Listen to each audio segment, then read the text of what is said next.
ஒரு காலத்தில் சவன்னா காட்டின் மையத்தில் அனைத்து விலங்குகளுக்கும் ராஜாவாக லியோ என்ற கம்பீரமான சிங்கம் இருந்தது.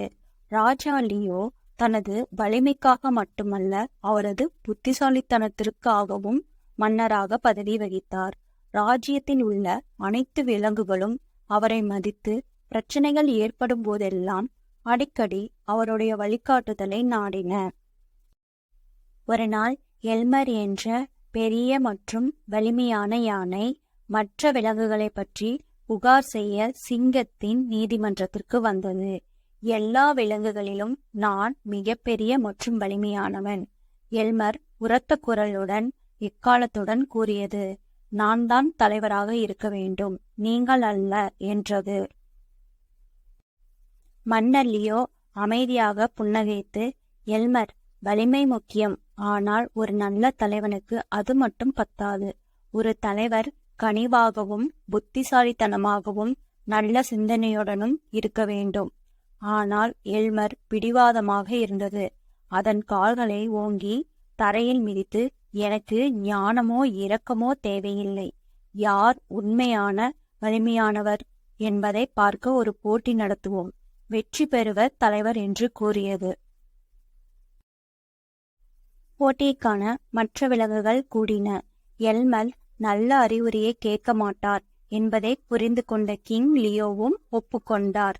மிகவும் நல்லது, ஆனால் போட்டி புத்திசாலித்தனமாக இருக்கும், வலிமை அல்ல என்று கிங் லியோ கூறினார். முழு நம்பிக்கையுடன் எல்மர் ஒப்புக்கொண்டது. அதன் போட்டியானது சவானாவில் உள்ள மிக உயரமான மலையின் உச்சியில் யார் முதலில் அடைவது. ஆனால் அதில் ஒரு திருப்பம் இருந்தது. 2 பாதைகள் இருந்தன, ஒரு குறுகிய செங்குத்தான பாதை மற்றும் நீண்ட எளிதான பாதை. எல்மர் சிரித்துக்கொண்டே, நான் வலிமையானவன் என்பதால் குறுகிய பாதையில் செல்வேன், நான் நிச்சயம் வெல்வேன் என சொன்னது.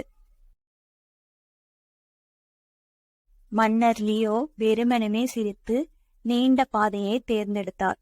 எல்மர் செங்குத்தான பாதையில் ஏறி கற்பாறைகளையும் மரங்களையும் வழியிலிருந்து வெளியே தள்ளியது.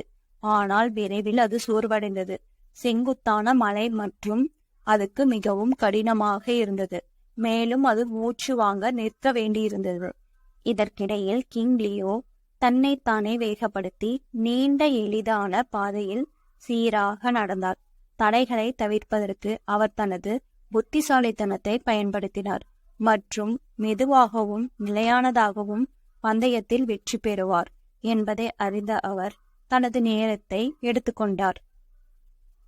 எல்மர் மலையின் உச்சியை அடைய போராடிய போது ராஜா லியோ மறுபுறம் தோன்றினார். எல்மருக்கு மூச்சு திணற பாதையிலேயே நின்றிருந்த நிலையில் அவர் ஒரு அழகான நடையுடன் உச்சியை அடைந்தார். கிங் லியோவுக்கு விலங்குகள் ஆரவாரம் செய்தன. எல்மர் வெக்கப்பட்டு தோல்வியை ஒப்புக்கொண்டது. நான் இப்போது ஒத்துக்கொள்கிறேன் என்று எல்மர் கூறினார். பலமாக இருப்பது போதாது, நீங்கள் சொன்னது சரிதான் கிங் லியோ, பொறுமையுடனும் புத்திசாலித்தனமும் முக்கியம் என்றது.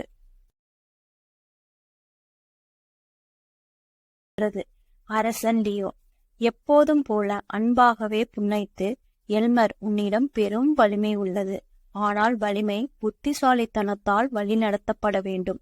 நமது ராஜ்யத்துக்காக இன்னும் சிறப்பாக நாம் ஒன்றுபட்டு உழைப்போம்.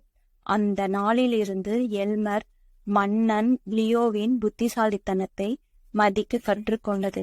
அவர்கள் ஒன்றாக ராஜ்யத்தை ஆட்சி செய்தார்கள், ஒன்று வலிமையுடன், மற்றொன்று புத்திசாலித்தனத்துடன்.